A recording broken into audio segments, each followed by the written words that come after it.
All right. Welcome, everyone. Thanks for being here this evening. This class doesn't have a specific theme because it was based on request.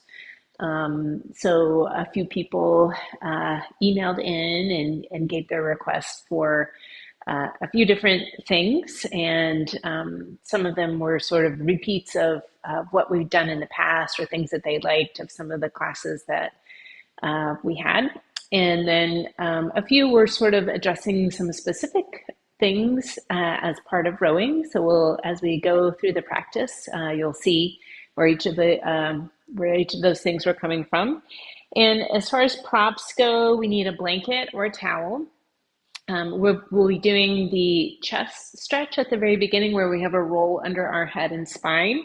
So the blanket or towel is a very gentle stretch for most of us. If you want something a little more intense, you might be using a foam roller for this purpose.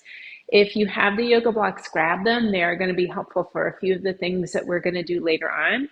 And at a couple of points during the practice, we're going to be using the wall we're going to need a wall or a closed door that you can lean against. So that a door that latches that you won't fall through when you lean against it. So we're setting up our blankets in this long vertical roll, and that's going to go under our head and spine, if it's long enough, under the tailbone as well.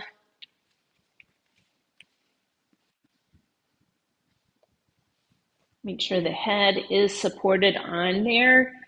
If you have tight neck muscles and you tend to stay in a forward head position and this is hard and your head seems very tipped back, you might put a thin layer of folded blanket under the back of the head just to allow, accommodate some of that tightness while we're here.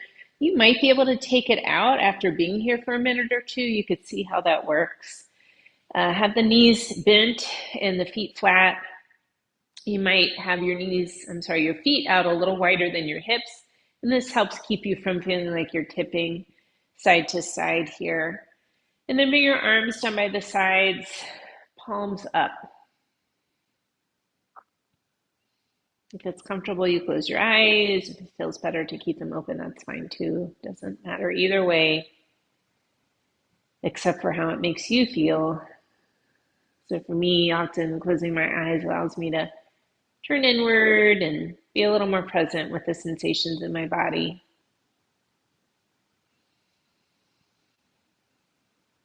Take a moment here just to settle,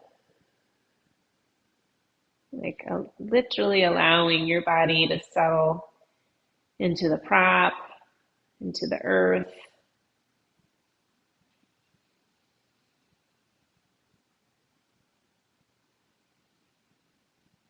Allowing yourself to settle into this moment, into this space.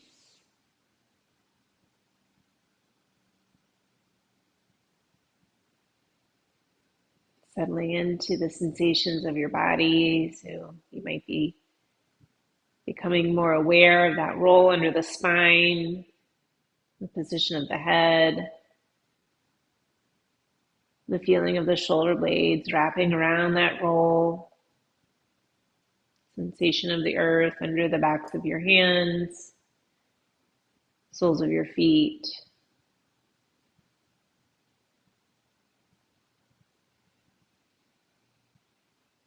Bringing your attention to your breath, breathing in and out through the nose.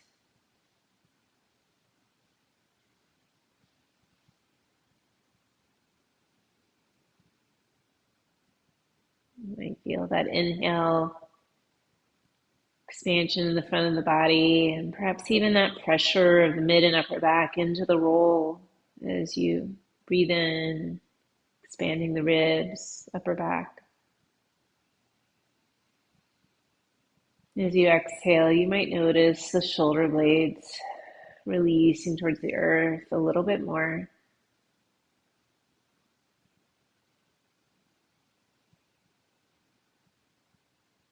So one of the requests was about upper back relief. This is an area where I think a lot of us feel fatigue or hold tension. And in just our normal everyday life, and as rowers, this is an area where your muscles work repeatedly.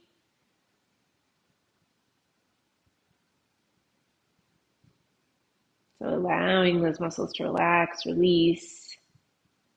They feel like a relief to the upper back. You could stay here with the arms down by the sides or bring them out to the sides, more of a 90-degree angle. Sometimes I have to kind of pull my shoulder blades down a little bit as I elevate my arms out to the sides.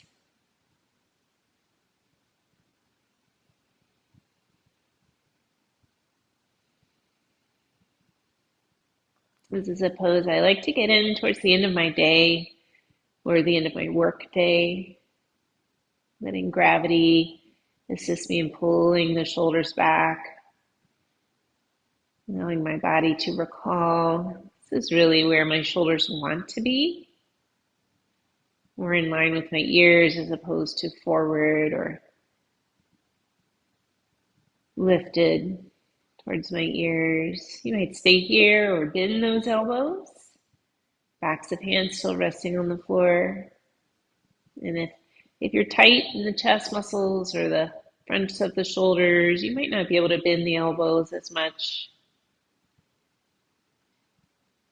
Changing the angle, changing which muscles are stretching. And also the different parts of the fascia that tend to tighten, pull in the chest, front of the shoulder, collarbone area. Take the next few breaths to set an intention for your practice. So you are here perhaps because you appreciate the practice and what it does for your body, how it makes you feel. You're here because maybe it helps you with different parts of your rowing stroke, your form, efficiency,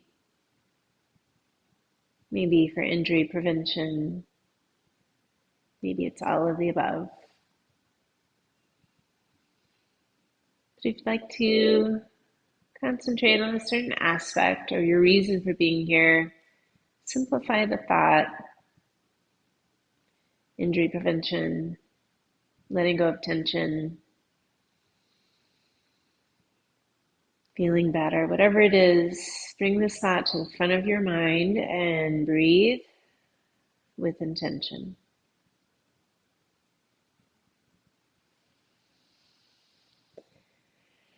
As you're ready, we'll roll over and press up to a seated position. And we're coming into this position where we have our legs off to the side. So I'm kind of sitting on one butt cheek as opposed to having both hips down, and I'm leaning away from the legs. I could be leaning on the hand or on the forearm if the wrist pressure doesn't feel good. And we're doing a little movement with this free arm. We're bending the elbow, pulling it behind us and looking in that direction. And then bring that hand down beside the other hand, looking towards it again. We inhale, pull the elbow back. Exhale, bringing the hand back down.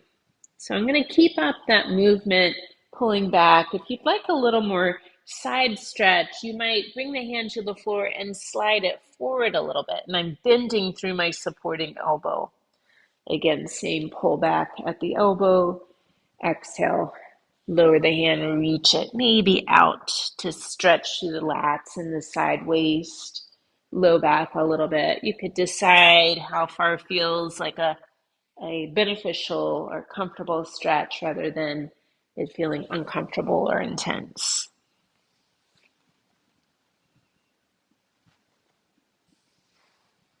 All right, so we'll come back up here, still leaning on that one hand. And the other request that I got was talking about the transition of getting in and out of the boat. And for right now, we're going to talk about getting out of the boat. So I'll have you come up to sit and bring your feet forward. So I know this is not maybe the most desired way of getting out of the boat, where you might be able to stand up from there, step 1 foot on the dock and get in. But we're going to work on this transition where you have the feet still in the boat and you've pivoted your butt up onto the dock. And then we're going to bring both hands over to one side. And then we're we're pretending the mat is the dock and stepping 1 foot back and then the other to come into this floating table position here. So my knees are off the ground. And then we're coming back out of it. So I'm going to pivot my knees towards wherever the boat was and step 1 foot back into it, butt down, other foot back into it. So we're going to bring both hands onto the mat here off to the side. 1 foot back onto the mat, the other come into that floating table, knees hovering. Pivot on the feet, bring 1 foot off to the side, butt down, and then the other foot. So we're going to do that again. You could keep going 1 foot at a time. And this part I wouldn't suggest in the boat, but if you'd like to try it for purposes of a little bit more strength, you could lift the butt and then hop the feet onto the mat. And you could hop the feet back off, butt down. So I wouldn't hop, or that boat would probably slide out from away. Could come back onto the mat, feet off. One more. Maybe it's a step. Lowering that butt down, coming back to sitting, shake out those wrists, roll the shoulders. And then we're going to do that position where our feet off to the other side. We're leaning away from the legs on the hand, or maybe you're on the forearm. Free arm, we pull the elbow back, looking in that direction. And then we bring the hand down to the floor beside the other one. Inhale, elbow back. Exhale, hand down. Maybe you start to slide that hand out a little further away. Maybe it's just a little bit. Maybe you reach out a little further.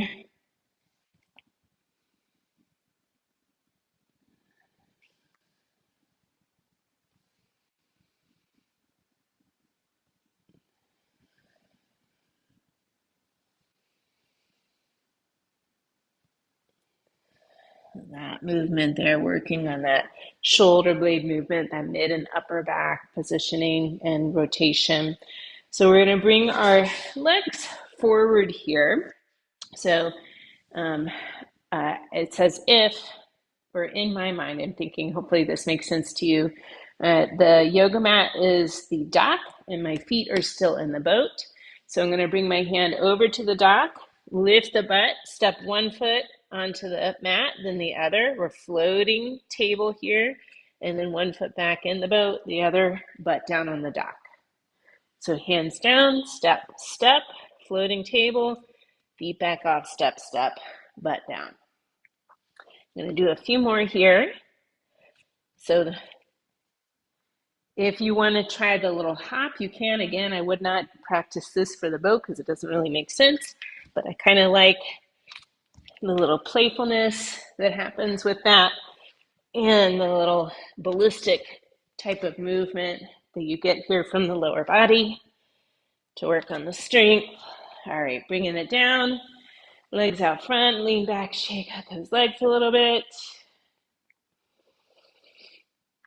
And then we're making our way onto hands and knees, and you might use that blanket to pad the knees here.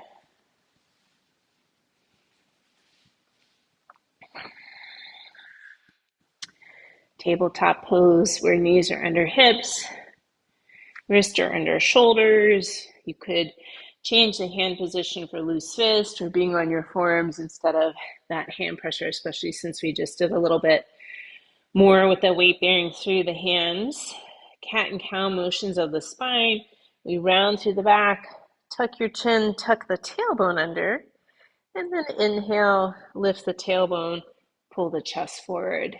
So we exhale, rounding through the back, push the floor away. Inhale, arching the spine downward, chest forward, collarbones broad.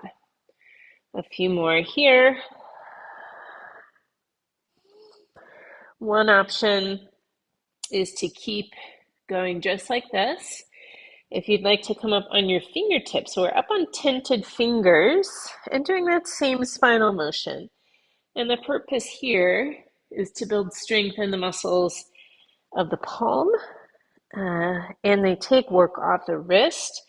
And actually, the activation of these hand muscles helps with shoulder positioning, but it also gives me a little bit more movement in that mid upper back, that thoracic spine, which feels welcome going along with that upper back relief theme. Bringing this back into hands and knees, neutral spine, tabletop position. We're tucking the toes under here. So another request was talking about feet and toes and the mobility and strength that it takes in the boat and getting in and out of the boat. So we're tucking the toes under, shifting the hips back, and shift forward. So we exhale, shift the hips back. Inhale, shift forward. So you could keep this movement kind of small, gentle, especially if you have joint issues at the knees, the big toes, or a lot of stiffness there, or maybe even that plantar fascia is on the tighter side. If you'd like to work a little bit more into the ankle mobility here, so thinking about positioning at the catch, but even the getting into the boat, needing enough ankle range of motion, shift back, walk your hands back, push the knees up, and you lower your heels towards the floor. And then we come back down, knees down, walk it forward, and then we walk it back, push the knees up, heels go down, and then come forward. And this may not work if you have knee issues, if you've got some ankle issues that you need to take into consideration.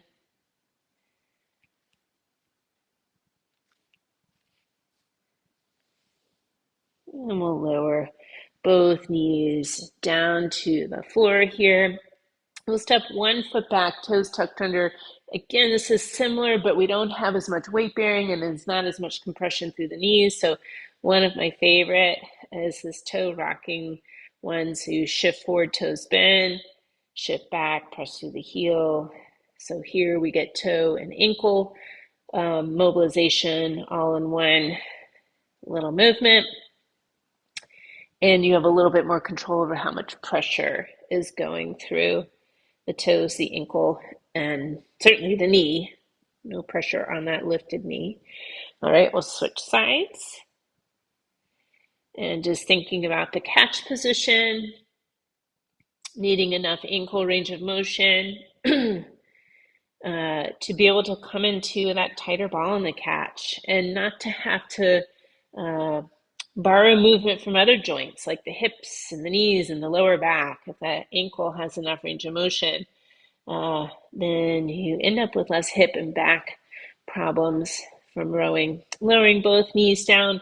I'm going to set myself up for down dog. This can be a challenging pose, especially if the wrist pressure is bothering you here. You're really tight. You could always come in briefly, lower down, do more toe rocking, or you could skip it all together, keep doing cat and cow or other hands and knees stuff.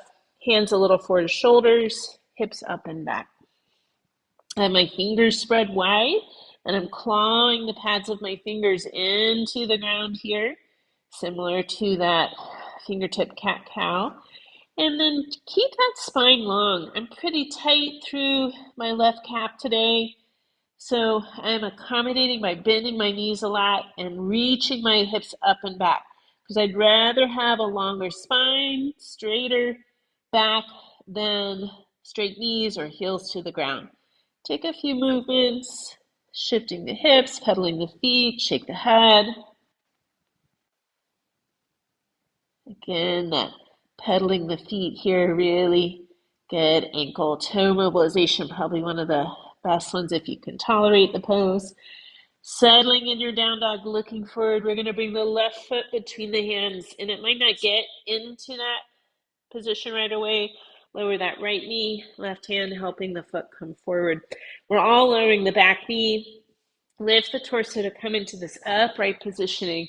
Finding your balance here. Sometimes you might need the wall or a steady piece of furniture to help. We're linking the tailbone down towards the earth and the top of the head up towards the sky. So what this does is allows us to use our core and spinal muscles to decompress the spine, create more space between each vertebrae. Again, thinking about that mid and upper back, we're going to bring our hands behind the head, interlacing the fingers, keeping the spine long. Lower body staying here, like floor to ribs stay pretty much, or lower ribs stay in that same position. And then upper body, a little cat-cow movement, elbows back, chest up, and then elbows forward, drop the chin. So we inhale, elbows back, lift the chest. Exhale, elbows forward, drop the chin. Let's do a couple more.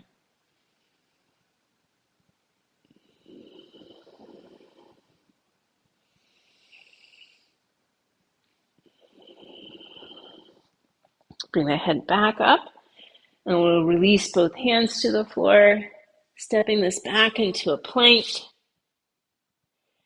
Lowering both knees, keeping that core engaged, toes untucked, and you lower all the way down. For a low cobra, we pull the shoulder blades towards the spine, the back waist to lift the head and chest. You could stay low cobra, you could press higher depending on how it feels in your spine, your wrists, the shoulders. Tuck your toes. We're making our way to down dog. You could go through hands and knees first, or pulling that low belly and shifting the hips up and back. Find that length in your spine in your down dog. And that could mean bending your knees a little or a lot. Take a few more moments, a few more movements in your down dog. Looking forward, it's the right foot between the hands, helping it get there. Lowering that back knee, lifting the torso, finding an upright positioning. Tailbone down towards the earth, top of the head up towards the sky. We'll bring the hands behind the head, interlacing fingers. Inhale, elbows back, chest lifts. Exhale, elbows forward, drop the chin. A few more.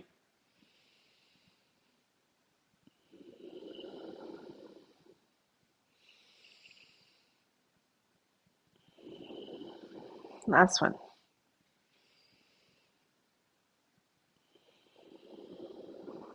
Lifting the head, releasing the hands down to the floor around that front foot. Step the back foot to the front foot, finding your variation of a forward fold, which could be that ragdoll, knees a little bent, upper body draped over lower body. This one protective of the spine. If you're working with low bone density or herniated disc, it's feet wide, butt back, forearms on your thighs. And perhaps you sway a little bit or subtle weight shift, forward, back, side to side. If you're in that ragdoll, you have a few more options here. Holding elbows is a nice release to the upper back and those muscles between neck and shoulders. Shaking that head out sometimes convinces the muscles around the neck, shoulders, jaw to release their tension, or a combination of some of those movements. Bring your weight shift back to center, bend the knees, look forward. And on the inhale, we're rising up to stand. Take a couple of backward shoulder rolls here at the top of the movement.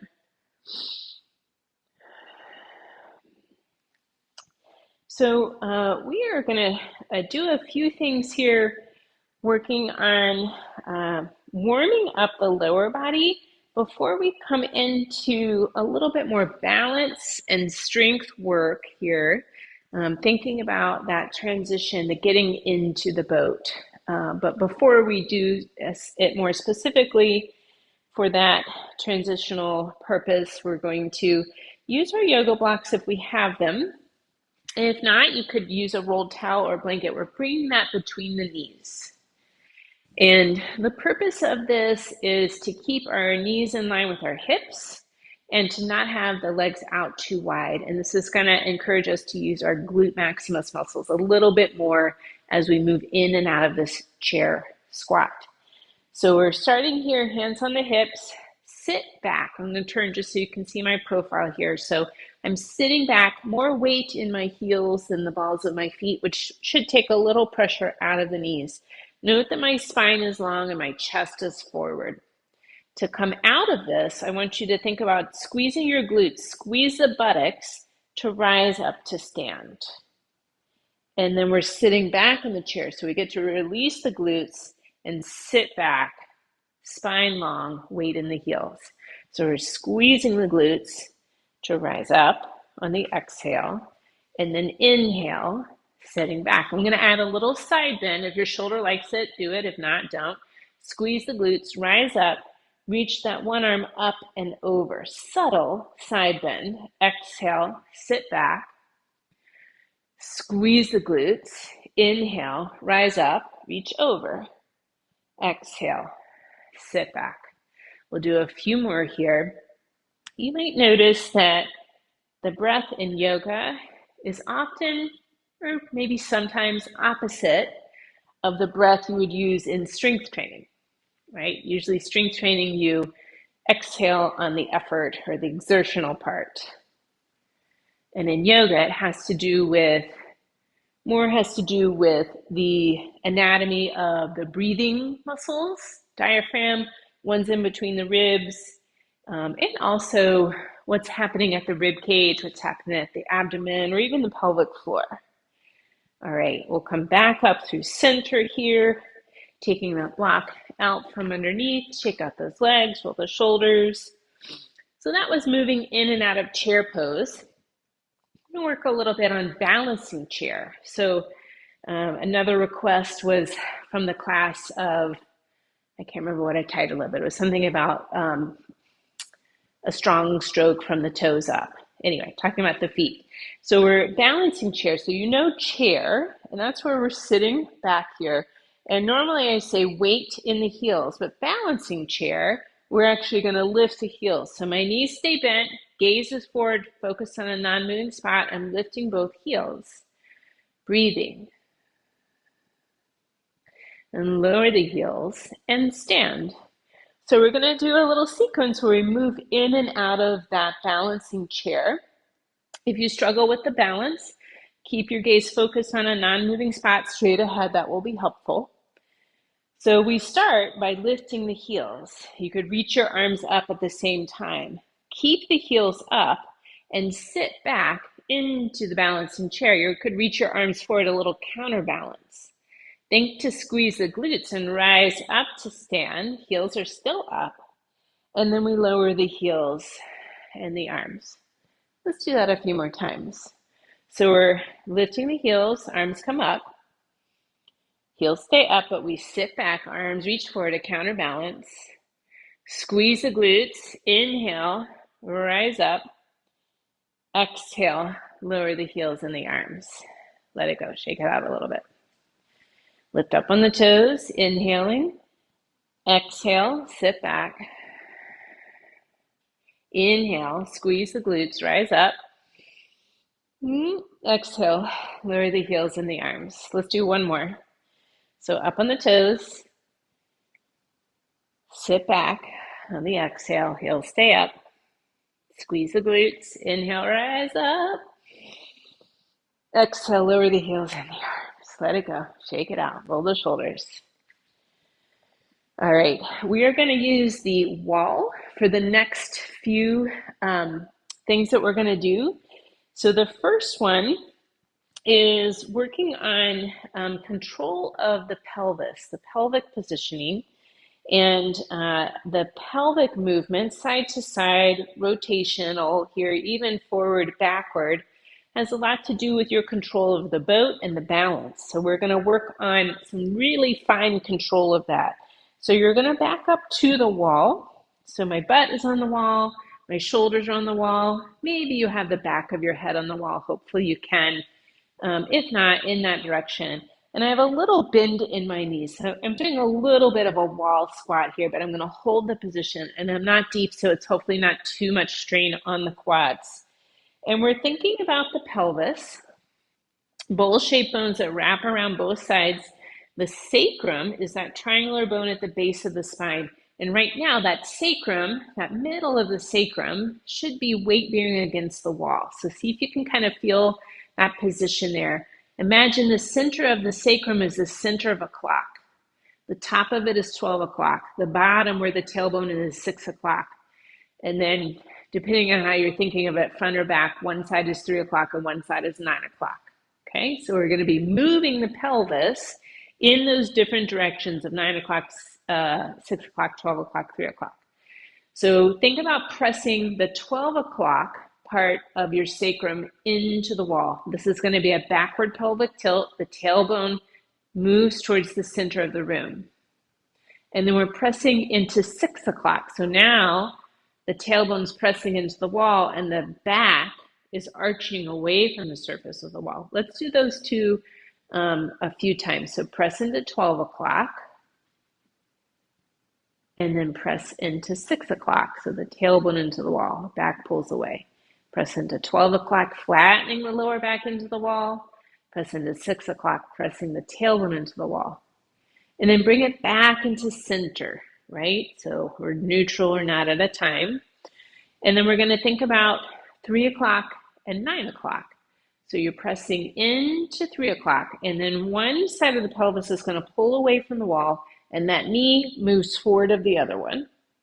And then we press into 9 o'clock. So that side presses into the wall, and the other side of the pelvis pulls away. That knee is going to move a little bit forward, and then go back and forth. So now we're just tipping side to side, keeping the shoulders on the wall, maybe glancing down to see if the knee is moving forward of the other one, but then bringing that head back, breathing. Maybe you sign a breath, inhale as you pull one side away, exhale as you pull the other side away. And you might feel some kind of lower abdominal work here, side waist work happening. You might be feeling this in your glutes.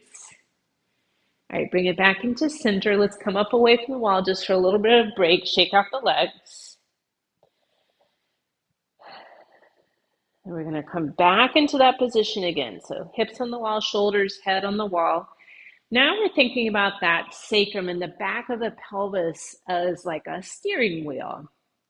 And we're going to be kind of turning that steering wheel left and right. So we're lifting up one side of the pelvis and the other side drops. And then we switch and do the other side. So I'm not tipping my pelvis either side, top or bottom, away from the wall. I'm just doing like a little steering wheel motion there. So you'll see one side of the waist shortens as the other side lowers down. And again, using the core here, hips, quads in this position to control that. All right, bring this back into center. Come on up, shake out those legs, roll the shoulders. So you could stay close to the wall. We're going to use it on the next one, but I want to do a little bit with the feet. So again, talking about strong feet is going to help with balance. It's going to help with our proprioception, so the ability to know where our feet is and where the pressure is on our feet, what joints are moving and what type of angle. So we're going to start to strengthen some of the muscles that support the feet here. Standing with your feet hip distance apart or wider if that's more comfortable. I'd like you to lift all 10 toes and spread them out. Lower the big toes only down. Come back up. Big toes stay up and lower the outer 4 toes on both sides up. And then we're going back and forth between big toes coming down, up, outer toes coming down, and up. Going back and forth between those two positions with home base being all 10 toes up. Make sure you're breathing. You're not holding your breath. And if you're looking at your feet, try to do this without looking at your feet. Even if you feel like you're unsuccessful in being able to differentiate your toes here, notice how engaged the arches of your feet are and how lifted and pulled up they are. And that's really the point of this. And if you're not looking at your feet, notice how tall you got, right? You probably came into a really good posture where you have your head over your shoulders over your hips over your ankles. So this sort of energetic strength coming up through the feet engaging the core, the spinal muscles, all without you having to think about it. All right, let this go. Shake out the legs a little bit. So, working on balance, single leg standing, dynamic strength, and thinking about getting into the boat. So I'm going to use the yoga block for this. If you don't have the yoga block, you can certainly do without it. We're doing a version of a pistol squat. So I'd like to have you at the wall or at least a steady piece of furniture so you could have your hand there if you need it, or just in case. So I'm going to use the block here, and I'm stepping 1 foot up onto the block. Note I'm on the short side, right? So I'm not, it's depending on your size block, it's usually 3 or 4 inches. Mine's a 4-inch one here. So I'm starting just by, I have 1 foot dangling, I have the hand on the wall. I'm going to focus my gaze on the spot here straight ahead. So I'm imagining my foot on the block being on the dock, and the boat's going to be off to the side. So I'm going to bring that free foot off to the side. My standing leg, I'm bending as I bring that foot down and then come back up. So I'm stepping that foot off to the side and coming back up. I'm going to turn so you can see me here from the front. Hopefully I don't need that balance. So bending the knee, stepping that foot down, coming back up. And then, so this may be as far as you go. This is a lot of work, this pistol squat, that single leg squat. I'm going to turn so I can come back to the wall. If you'd like to think about going a little bit lower, you might trail your hand down to the wall. So that foot's going in, your butt's going to go back as if you were about to step that foot in, the other foot in. So foot into the boat, sitting back, coming back up. One more. Mostly because my leg's tired. All right, come back up. Shake out that leg. Ooh, I can really tell the difference between the sides. So I'm going to do this on the other side. That foot up onto the yoga block, hand on the wall. You could focus the gaze straight ahead, or it might be down and forward here, because as we kind of lower down into that pistol squat. So we're stepping this free foot out to the side and bring it down, and then come back up. So you might notice here, if your ankles don't bend very much, you have a harder time here, or this heel that's staying in place, or the foot that's staying in place, that heel wants to pop up. And that makes it even harder because then you're balancing on the ball of your foot as opposed to the whole foot. Now you could go a little deeper. I can't go a little much deeper because my Achilles is not wanting me to do that. I have an injury on this side. So you might be doing that sitting back. Or maybe I can't really do it. We'll do a few more here.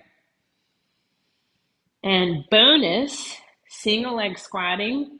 We're building some bone density around the hip, right? Common fracture site if you fall and have low bone density or osteoporosis. All right, come on up. Shake it out. Whew. Roll the shoulders. That's enough of that. All right, we're going to make our way down to the floor to a seated position. And we're leaning back on our hands. The legs are out in front of us here. And you could be leaning back on your forearms if that wrist pressure, hand pressure doesn't feel good. Hips stay down. We're lifting the breastbone, bringing the gaze up. And then we relax. Chest caves in, drop the chin. Inhale, breastbone lifting, gaze up a little higher on the wall. Exhale, release. Do a few more here. Keep it gentle so you don't have to push with all your might. 50-60% effort. But notice so that it's a little more fluid and flowy, sort of cat-cow-like motion. But notice how it's that strength in the upper back, the movement of the shoulder blades that's allowing you to open through the chest, push those shoulders back, broaden through the collarbones. All right, we're going to let this go, shaking that out of the wrist or roll the shoulders. Coming into a seated twist, that pistol squat works the quads, but it's also any single leg standing or single leg movement is going to work the outer hip.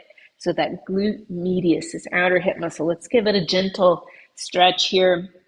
I'm elevating my hips so that I can sit tall. This tips my pelvis forward. So if I were at the wall, that would be that like 6 o'clock, the tailbone pressing into the wall a little bit. And we're bending one knee, cross that foot over to the outside here. And you can do this lying on your back. So you could come into recline position, crossing that one leg over. I'm going to hug that knee in with the opposite arm. I have it in the crook of my elbow. The other hand behind me on the floor for support. Inhale, lengthen up. Just a gentle twist of my chest, the gaze towards that bent leg side. Notice that the shoulders kind of hunch up towards the ears, or the shoulder blades pulled away from each other. Think about pulling that shoulder blade towards the spine of the hand that you have behind you, that side. And hugging the knee in here, you might get that outer hip stretch.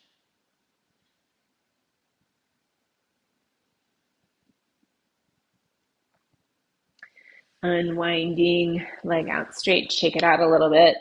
Then we do the other side, bend the knee, foot crossing over, hug the knee in the crook of the elbow, other hand behind. Sit really tall. Sometimes I kind of have to move that belly out of the way to be able to pull the knee inward, chest gaze towards that bent leg side. Think about pulling the shoulder blade towards the spine of that hand behind you, that side.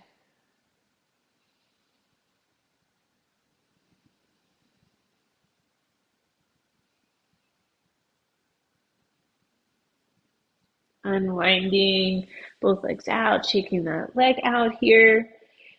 And then we're coming onto our sides for a quad stretch. And so we're needing to support the head, and it could be by placing the arm underneath here, or a folded blanket or a block underneath. Straightening the bottom leg and the top knee and shin come forward here to rest on the ground, or you could slide a block or pillow underneath there. It's the bottom leg we're stretching. So we bend that knee, reach back with the top hand to find it, or maybe you're holding the hem of your pants or using the strap if you struggle to get the foot, and it could be because of tight shoulder, the tight quads, the knee doesn't bend well, lots of reasons that sometimes I feel like people think they should be able to get the foot, and there's a difference between what you think the ideal is and then what your body actually does. So if we force it into the ideal, sometimes that causes pain or injury, and meeting your body where it is, accommodating for what's going on, is more therapeutic and beneficial, and working towards the goals of finding more openness, releasing tension, building strength in more constructive ways. That was my little soapbox moment. And then we're going to turn over to do this on the other side. Bottom leg straightens, top knee and shin are resting on the ground. So the inner knee resting on the ground, or slide the block under there. Bottom knee bending, top hand finding the foot, or hem of pants, or strap here. Forgot to bring my strap, but you could be using it here sometimes just that extra few inches makes this more comfortable to the knee, more tolerable in the quad stretch.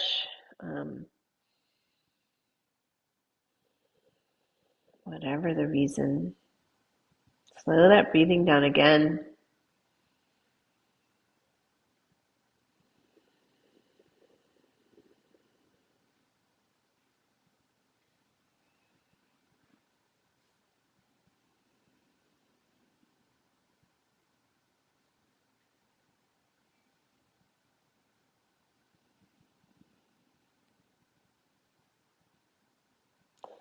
Releasing that foot.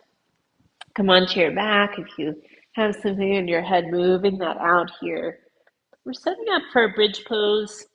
If you'd like something more restorative, You could always use a block, that folded blanket, foam roller here underneath your hips and be in that supported bridge, which is kind of lovely on the spine. If you'd like to work on the strength and the opening of the front of the body, this active bridge, line the heels up with the sitting bones, arms by the sides, lift your hips and back. Once you're up, tuck the shoulders in closer to the spine, pressing the arms into the floor, whether it's with interlaced fingers or not. Gently press the back of the head into the floor here. Are you breathing?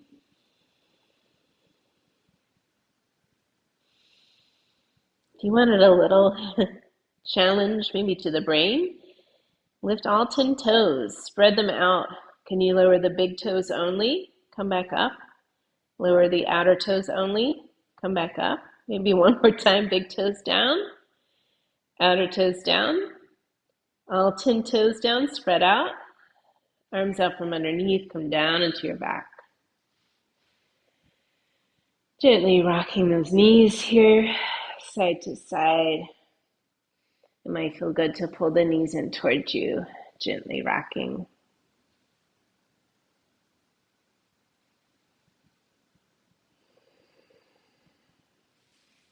We'll lower both feet down to the ground here.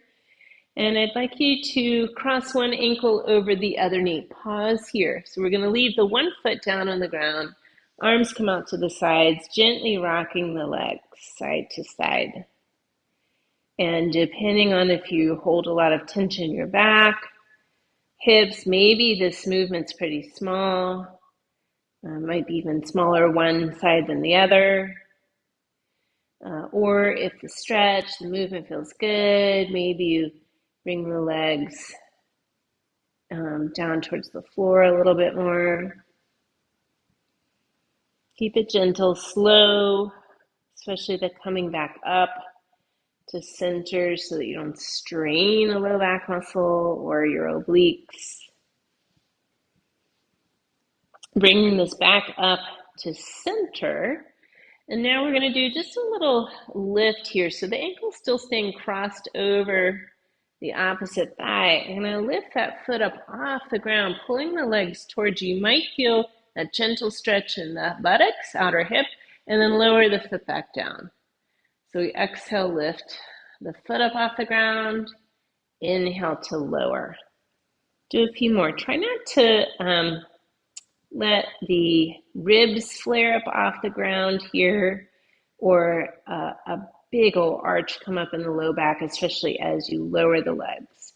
So you could keep it here or pull that foot up and then reach it towards the ceiling and then bend the knee and lower. So I'm going to do a few more. Pull the foot up, maybe up towards the ceiling and then lower. So we're adding a little sciatic nerve glide here. Of that down foot, or the one that starts in the down position.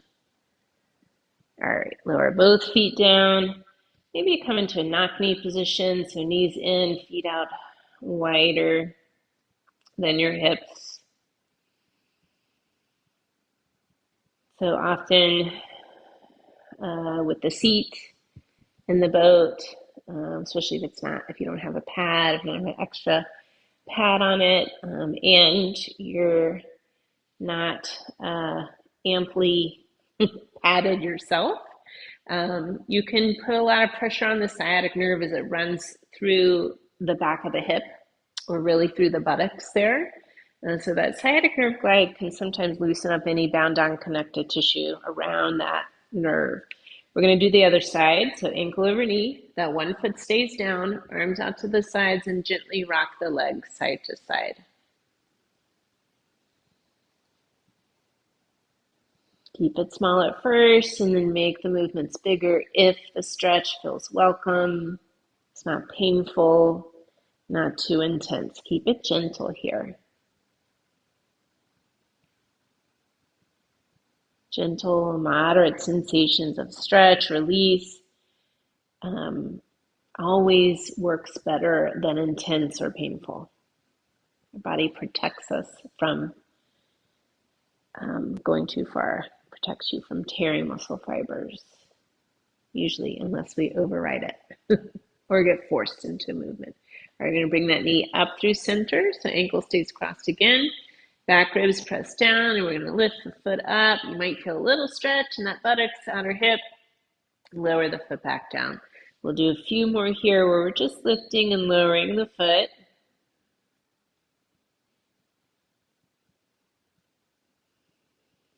You might add that sciatic nerve glide where we reach the foot towards the ceiling and then bend the knee lower down.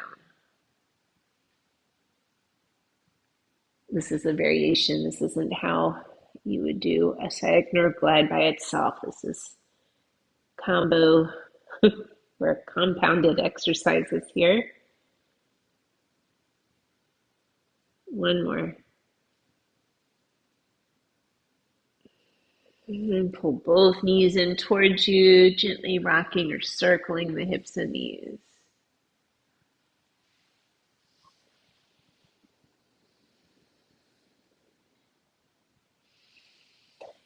Pull the knees in, arms out, drop the legs over to one side here for a spinal twist. You might notice that top knee kind of pops up. You might feel fine there. It might be nice to have a block or a pillow between the knees or underneath the knees, gaze up or head turned away from your legs. And if the knees straighten a little bit, feet slide out away from you, it's fine.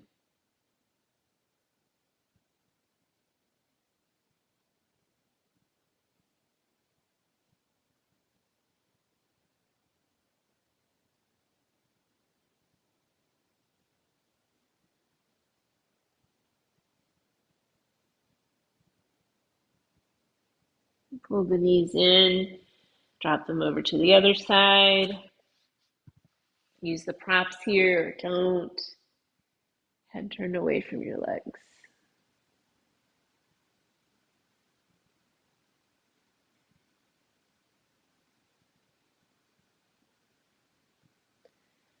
Might feel a little outer hip stretch here, oblique stretch or back stretch. Remember those obliques, working on that pelvic control for the boat. Keeping it from, or making it stay level, stable. A lot of fine control there. Letting them go. Pull your knees in, come onto your back. Decide if there's something you'd like to do here. Could be a different hip stretch or happy baby. An inversion might feel good. Different variation of the twist. A little more core work. And then thinking about how you'd like to set up for your Shavasana. Could be legs up the wall, on a chair for a little more restorative positioning for the lower body, recovery positioning. I'm going to come back into that chest open position with that rolled up blanket under my spine and head.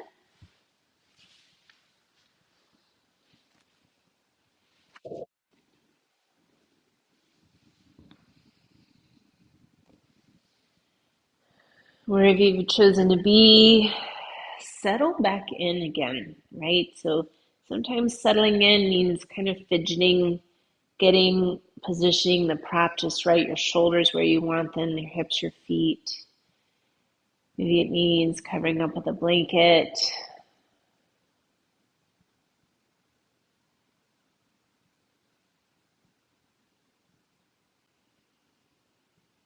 Take an inhale through your nose. Open the mouth, let out a sigh. And another breath like that, really releasing, letting go.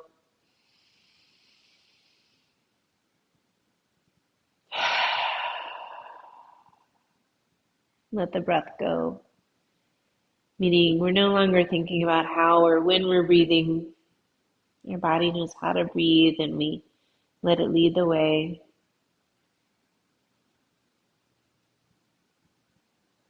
See if you can get your body to recognize the support of the earth, the props. There's so much support that your muscles recognize that they too can let go. They can be supported. They're not having to hold your bony structure in any place or engage or stabilize.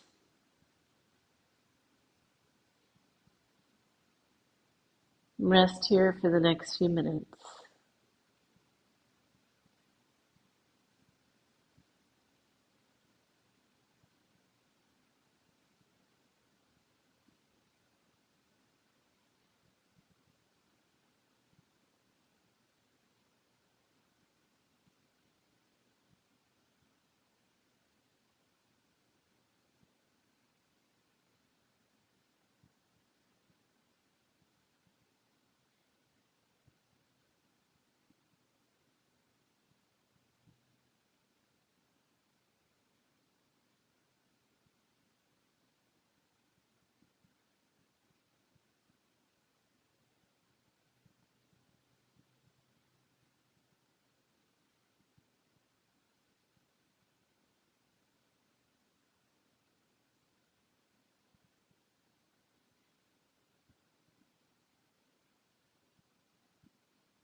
Begin to deepen your breath.